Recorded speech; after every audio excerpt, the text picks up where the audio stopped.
ಕಡಗೋಲು ಕೃಷ್ಣನ ಊರಿನಲ್ಲಿ ಮಧ್ವ ನಗರಿಯಲ್ಲಿ ಅನ್ನ ಬ್ರಹ್ಮನ ನಾಡಿನಲ್ಲಿ ಪರ್ಯಾಯದ ಸಂಭ್ರಮ.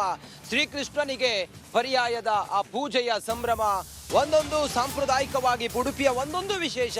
ನಾವು ಗಮನಿಸ್ತಾ ಹೋದ್ರೆ ಇವತ್ತು ಮತ್ತೆ ನಾಳೆ ಉಡುಪಿ ಒಂದು ರೀತಿಯಲ್ಲಿ ಝಗಮಗಿಸ್ತಾ ಇರುತ್ತೆ. ಸುಮಾರು ಒಂದು ವಾರದಿಂದಲೂ ಕೂಡ ಆ ಚುಮು ಚಳಿಯಲ್ಲೂ ಕೂಡ ಜನ ಬೆಳಿಗ್ಗೆಯಿಂದ ರಾತ್ರಿ ಹಗಲು ರಾತ್ರಿ ಅನ್ನದೇ ಉಡುಪಿಯ ಪ್ರಾಂಗಣದಲ್ಲಿ ಓಡಾಡ್ತಾ ಇದ್ರು, ಆ ಸಂಭ್ರಮವನ್ನ ಸವಿತಾ ಇದ್ರು. 2 ವರ್ಷಕ್ಕೊಮ್ಮೆ ಬರುವಂತ ಉಡುಪಿಯ ಪರ್ಯಾಯದಲ್ಲಿ ದೇಶ ವಿದೇಶದಿಂದ ಭಕ್ತರು ಬಂದಿದ್ದಾರೆ. 28 ದೇಶಗಳನ್ನ ಸುತ್ತಿ ಬಂದಿರುವಂತ ಸುಗುಣೇಂದ್ರ ತೀರ್ಥ ಶ್ರೀಗಳು, ಪುತ್ತಿಗೆ ಮಠದ ಶ್ರೀಗಳು ಸರ್ವಜ್ಞ ಪೀಠವನ್ನ ಅಲಂಕರಿಸುವಂತ ಸಮಯ ಬಂದು ಬಿಟ್ಟಿದೆ. ಇವತ್ತು ರಾತ್ರಿಯಿಂದ ಒಂದೊಂದೇ ವಿಧಿವಿಧಾನದ ಕಾರ್ಯಕ್ರಮಗಳು ಕೂಡ ನಡೆಯುತ್ತೆ.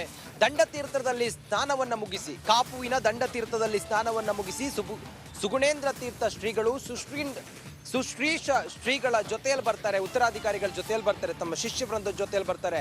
ಲಕ್ಷಾಂತರ ಜನ ಮೆರವಣಿಗೆಯಲ್ಲಿ ಭಾಗಿಯಾಗುವಂತಹ ಸಾಧ್ಯತೆ ಇದೆ. ಆ ಮೆರವಣಿಗೆಯಲ್ಲಿ ಬಂದು ಜೋಡುಕಟ್ಟೆಯಿಂದ ಉಡುಪಿ ಪ್ರಾಂಗಣಕ್ಕೆ ಆಗಮಿಸ್ತಾರೆ.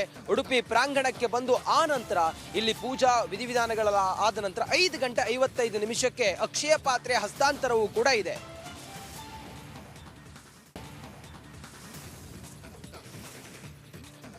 ನಾನೀಗ ನಿಂತಿರುವಂತ ಜಾಗ ಪುತ್ತಿಗೆ ಮಠದ ಪ್ರಾಂಗಣ ಆವರಣದಲ್ಲಿ ನಿಂತಿದ್ದೀನಿ. ನೀವು ಗಮನಿಸಬಹುದು, ಇದು ಪುತ್ತಿಗೆ ಮಠ. ಪುತ್ತಿಗೆ ಮಠದ ಶ್ರೀಗಳು ಶ್ರೀ ಸುಗುಣೇಂದ್ರ ತೀರ್ಥ ಶ್ರೀಗಳು ಪರ್ಯಾಯವನ್ನ ಅಲಂಕರಿಸ್ತಾರೆ. ಅದರಲ್ಲೂ ಕೂಡ ಸರ್ವಜ್ಞ ಪೀಠವನ್ನು ಅಲಂಕರಿಸ್ತಾರೆ. ಇವತ್ತು ರಾತ್ರಿಯಿಂದಲೇ ಒಂದೊಂದೇ ಪ್ರೊಸೆಷನ್ಗಳು ಸ್ಟಾರ್ಟ್ ಆಗ್ತಾ ಹೋಗುತ್ತೆ. ಮಧುವಣ ಗಿತ್ತಿಯಂತೆ ಸಿಂಗಾರ ಆಗಿರುವಂತ ಪುತ್ತಿಗೆ ಮಠವನ್ನ ಗಮನಿಸ್ತಾ ಇದ್ದೀರಾ. ರಾಜ ಬೀದಿಯಲ್ಲಿ, ರಥ ಬೀದಿಯಲ್ಲಿ ಆ ಸಂಭ್ರಮ ಸಡಗರದ ಜೊತೆಗೆ ಹಬ್ಬದ ಒಂದು ತಳಿರು ತೋರಣಗಳನ್ನ ನೋಡ್ತಾ ಇದ್ದೀರಿ. ನೂರಾರು ಜನ ಸಾಕ್ಷಿ ಆಗ್ತಾ ಇದ್ದಾರೆ. ಬೆಳಿಗ್ಗೆ ಸುಮಾರು 8 ಗಂಟೆ ಆಗಿದೆ. ಈಗಲೇ ಭಕ್ತರು ಒಳಗೆ ಹೋಗೋದು, ಶ್ರೀಗಳ ಆಶೀರ್ವಾದವನ್ನ ಮಾಡಿ ಒಳಗಡೆ ಬರೋದು ಶ್ರೀಗಳಿಂದ, ಅದೆಲ್ಲವೂ ಕೂಡ ಗಮನಿಸ್ತಾ ಇದ್ದೀರಿ. ಹೂವಿನ ಅಲಂಕಾರವನ್ನು ನೋಡ್ತಾ ಇದ್ದೀರಿ. 2 ದಿನಗಳ ಕಾಲ, ಇವತ್ತು ಮತ್ತೆ ನಾಳೆ 2 ದಿನಗಳ ಕಾಲ ಆ ಸಂಭ್ರಮ ಉಡುಪಿಯಲ್ಲಿ ಹಾಗೆ ಇರುತ್ತೆ. ಈ ಪರ್ಯಾಯದ ವಿಚಾರ ಅಂತ ಹೇಳಿದ್ರೆ ನಾವು ಒಂದು ವಿದ್ಯೆ, ಅನ್ನ, ಅದರ ಜೊತೆಗೆ ಶಿಕ್ಷಣ, ಹಾಗೆ ವಸತಿ, ಇದೆಲ್ಲವೂ ಕೂಡ ತಮ್ಮ ಒಂದು ಸುಪರ್ದಿಗೆ ಬರುವಂತ ಸಮಯ. ಅದು ಪರ್ಯಾಯ. ಆ ಪರ್ಯಾಯದ ಸಂಭ್ರಮದಲ್ಲಿ ಇಡೀ ಉಡುಪಿಯೇ ಮಧುವಣಗಿತ್ತಿಯಂತೆ ಸಿಂಗಾರ ಆಗಿದೆ. ಅದರ ಜೊತೆಗೆ ವಿಶೇಷವಾದಂತಹ ಪೂಜಾ ಕೈಂಕರ್ಯಗಳು ಕೂಡ ನಡೆಯುತ್ತೆ.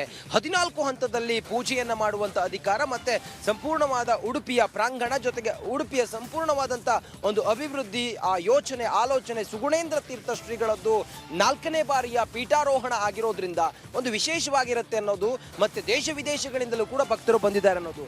ನಾನು ಅರ್ಚಕರಿದ್ದಾರೆ ಮತ್ತೆ ಬ್ರಾಹ್ಮಣರಿದ್ದಾರೆ, ಅವ್ರನ್ನ ಮಾತಾಡ್ತೀನಿ. ಗುರುಗಳೇ, ಇವತ್ತು ಏನೇನಿರುತ್ತೆ ಬೆಳಿಗ್ಗೆಯಿಂದ ಸಂಜೆ ಮತ್ತೆ ನಾಳೆವರೆಗೂ ಕೂಡ ಏನೇನಿರುತ್ತೆ ಪರ್ಯಾಯದ ವಿಶೇಷವಾಗಿ ಇವತ್ತು ಗುರುಗಳು ಪುತ್ತಿಗೆ ಮೂಲ ಮಠಕ್ಕೆ ಹೋಗಿ ಪೂಜೆ ಸಲ್ಲಿಸಿ ಇಲ್ಲಿಗೆ ಬರುತ್ತಾರೆ. ಹಿರಿಯಡ್ಕದ ಮೂಲ ಮಠ ಪುತ್ತಿಗೆ ಗ್ರಾಮದಲ್ಲಿ ಪೂಜೆ ಸಲ್ಲಿಸಿ ಇಲ್ಲಿಗೆ ಬರುತ್ತಾರೆ.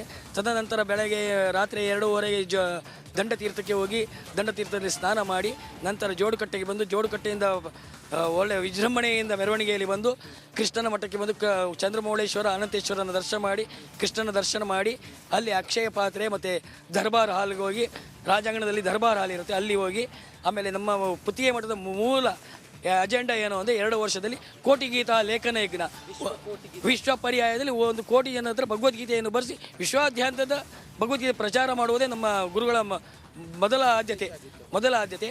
ಆದ ಕಾರಣ ಎಲ್ಲ ಭಕ್ತಾದಿಗಳು ನಾನು ಕಳಕಳಿಯ ಮನವಿ ಏನೆಂದರೆ ಎಲ್ಲರೂ ಇದರಲ್ಲಿ ಭಾಗವಹಿಸಿ, ಕೋಟಿ ಗೀತಾ ಲೇಖನ ಯಜ್ಞದಲ್ಲಿ ಭಾಗವಹಿಸಿ ಕೃಷ್ಣನ ಕೃಪೆಗೆ ಪಾತ್ರರಾಗಿ ಅಂತ ನಾನು ಅಮ್ಮ, ತಾವು ಎಲ್ಲಿಂದ ಬಂದಿದ್ದೀರಿ?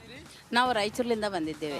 ಗುರುಗಳ ಬಗ್ಗೆ ಹೇಳಬೇಕಾದ್ರೆ ಅಖಿಲಾಂಡ ಕೋಟಿ ಬ್ರಹ್ಮಾಂಡ, ಕೋಟಿ ಗೀತಾ ಲೇಖನ ಯಜ್ಞ ನಾವು ಒಂದು ಕೋಟಿ ಗಳಿಸಿದರೆ ಅದು ನಮ್ಮಿಂದ ಬರುವುದಿಲ್ಲ. ಆ ಕೋಟಿ ಎಂಬ ಗೀತನ್ನೇ ನಮ್ಮಿಂದ ಮೋಕ್ಷ ಸಾಧನೆಗೆ ಕರ್ಕೊಂಡು ಹೋಗಲು ಕೋಟಿ ಗೀತನ್ನೇ ಬರೆಸಿ ಗುರುಗಳು ನಮ್ಮನ್ನು ಮೋಕ್ಷ ಸಾಧನೆಗೆ ಕರೆದುಕೊಂಡು ಹೋಗುತ್ತಾರೆ. ಅಂತಹ ಗುರುಗಳು ಜಗತ್ತಿನಲ್ಲಿ ಹುಡುಕಿದರೂ ಸಿಗೋದಿಲ್ಲ. ವಿಶ್ವ ಅಂದರೆ ಪ್ರಪಂಚದಲ್ಲಿ ಇಂತಹ ಗುರುಗಳು ಕೃಷ್ಣನಲ್ಲೇ ನಮ್ಮನ್ನು ಕರ್ಕೊಂಡು ಬಂದಾರಂದಮೇಲೆ ಮೋಕ್ಷಕ್ಕೆ ಸರಳವಾಗಿ ಕರ್ಕೊಂಡು ಹೋಗುತ್ತಾರೆ. ಇಂತಹ ಗುರುಗಳಿಗೆ ನಾವು ಅಖಿಲಾಂಡ ಕೋಟಿ ಬ್ರಹ್ಮಾಂಡ ಸುಗುಣೇಂದ್ರ ತೀರ್ಥ ಶ್ರೀಗಳು ಈ ಪರ್ಯಾಯವನ್ನ 4ನೇ ಬಾರಿ ಸರ್ವಜ್ಞ ಪೀಠವನ್ನ ಏರುವಂತ ಈ ಸಂದರ್ಭದಲ್ಲಿ ಶ್ರೀಗಳು ವಿಶ್ವ ಗೀತಾ ಪರ್ಯಾಯ ಮಹೋತ್ಸವ ಅನ್ನುವ ಒಂದು ವಿಚಾರವನ್ನು ಇಟ್ಕೊಂಡು, ಅಂದ್ರೆ ಕೋಟಿ ಗೀತೆಯನ್ನು ಬರೆಯೋದು ಅನ್ನೋದು, ಕೋಟಿ ಗೀತೆಯನ್ನು ಬರೆದು ಅದನ್ನು ಕೃಷ್ಣನಿಗೆ ಅರ್ಪಣೆಯನ್ನು ಮಾಡೋದು ಅದು ವಿಶೇಷವಾಗಿದೆ. ಹಾಗಾಗಿ ಅದರಲ್ಲಿ ಸಾವಿರಾರು ಜನ ಭಾಗಿಯಾಗಿದ್ದಾರೆ. ಅವರು ನಮ್ಮ ಒಂದು ಸಮರ್ಪಣೆ ಅನ್ನೋ ರೀತಿಯಲ್ಲಿ ಭಾವಿಸಿದ್ದಾರೆ. ಆ ಮೂಲಕ ಪರ್ಯಾಯದ ಸಂಭ್ರಮ ಈ ಹಿಂದಿನ ದಿನ ಇವತ್ತಿನಿಂದ ಮತ್ತೊಂದು ಹಂತಕ್ಕೆ ತಿರುಗುತ್ತೆ. ಲಕ್ಷಾಂತರ ಜನ ಉಡುಪಿಗೆ ಬರ್ತಾರೆ. ಸುಮಾರು 1 ಲಕ್ಷಕ್ಕೂ ಅಧಿಕ ಜನರಿಗೆ ಅನ್ನದಾನಕ್ಕೂ ಕೂಡ ವ್ಯವಸ್ಥೆಯನ್ನು ಮಾಡಿದ್ದಾರೆ. ವಿಶೇಷವಾದಂಥ ಪೂಜಾ ಕೈಂಕರ್ಯಗಳು ನಡೆಯುತ್ತೆ. ಶ್ರೀಕೃಷ್ಣನಿಗೆ ಬೇರೆ ಬೇರೆ ವಿಧವಾದಂತಹ ನೈವೇದ್ಯಗಳು ನಡೆಯುತ್ತೆ. ಅದರ ಜೊತೆಗೆ ಬಂದಿರುವಂಥ ಭಕ್ತರು ಭಕ್ತಿಯ ಪರಾಕಾಷ್ಠೆಯನ್ನು ಇವತ್ತು